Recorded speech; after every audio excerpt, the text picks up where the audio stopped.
I saw these sea sponges at the farmer's market about a couple years ago, and I was like, you know what? I don't know what I'm going to do with these yet, but I know I'm going to find something, okay? And when I researched and I learned more about sea sponges, they go back to Roman Empire times. It's how they transported liquid, basically. So what they would do is they would take these large sea sponges, that's where the water would be. It would travel, so it's not moving anywhere. As soon as they were ready to drink it, they would take the sponge and squeeze it, and it was a clean vessel, and it held the water, and then when they were just ready to drink, I was like, okay, I am going to make a drink in this form. So I obviously thought an old-fashioned would be an easy way, so I'm going to make a very simple old-fashioned with you, but we're going to serve it in not a simple way. And what I've done here is I've taken Santa Barbara Ogo Seaweed. It's a fresh seaweed that I get from a local sea urchin diver. And it's a wonderful flavor. It's a really cool ocean flavor. Very, very different than other flavors. You could use nori if you wanted to. You could use, there's a lot of dried kombu, which is a type of seaweed that's used a lot in Japanese cooking. You could infuse that as well. But I love the flavor of this, and I have access to it. So get what you have access to, and you can make it. But we're going to make an old-fashioned, so I'm going to strain some of this out into this measuring cup.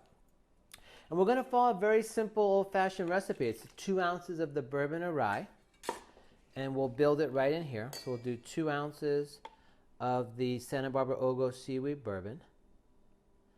We're not going to use a sugar cube or anything like that, so we'll use an agave syrup. It's a 1-to-1 ratio of agave nectar to water. I have the recipe on the site as well. And we're going to do a 1/4 ounce of that, which is perfect.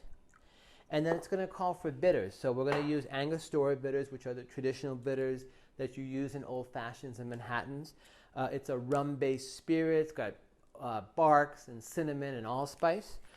Typically what I'll do is I'll take the top off and I'll do 4 dashes. So I'll go 1, 2, 3, 4. Put that to the side. Then we'll get a little bit of ice to stir it. And typically, you do build an old-fashioned in the glass, so that's what we're doing, even though we're going to use it in another way. If you have a bar spoon, chopstick, anything, a knife, I use sometimes the back of this just to... And old-fashions, you don't have to stir for very long. So we'll stir that. And what I'm going to do is I'm going to strain it into here and re-pour it back into the glass. So we'll discard that ice. Then we'll pour this back into here.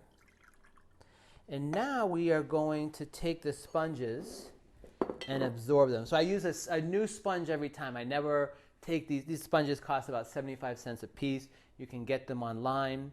I don't wash the sponges. It's usually a new sponge every time. So what I'll do is you'll just press the sponge down into the liquid. It will absorb the cocktail.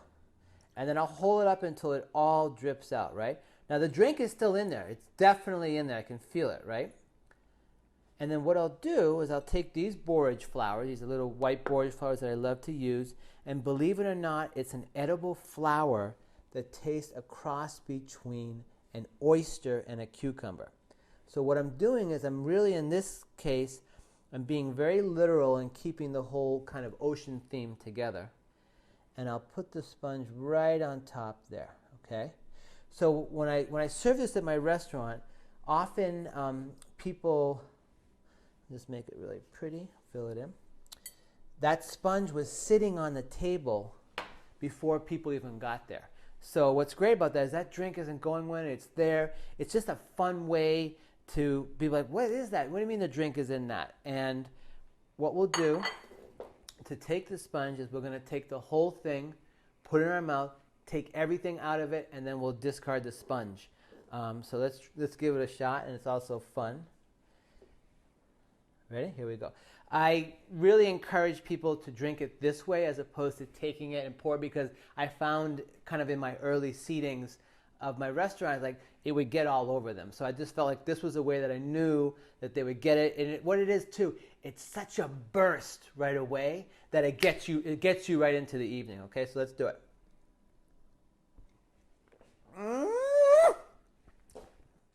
Woo!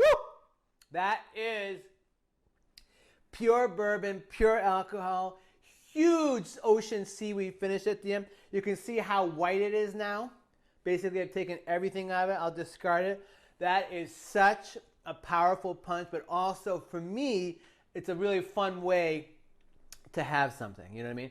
It's a fun way to introduce a cocktail for the evening, especially if, you know, it's a perfect scenario. Sometimes when you invite people over and the guests don't know each other, it's a great icebreaker kind of for all of you. So it's something you all kind of experience at the same time. So this is obviously a really, really fun way of serving this, having an infusion, having an old-fashioned. But it's obviously something you have to really plan ahead, right? You've got to make the infusion, you've got to get the seaweed, you've got to wait 7 to 10 days, you've got to make sure that you can find these sponges and that you're going to get them. So obviously that takes a little bit of planning. And if you don't have time or you just really don't want to deal with the sponge, obviously you can make just a simple old-fashioned, just how I did. Put a big ice cube in there from your mold. Garnish it, you know, do a lemon twist or an orange twist and stir it around. It's still an amazing drink on its own, and that seaweed is so, so unique.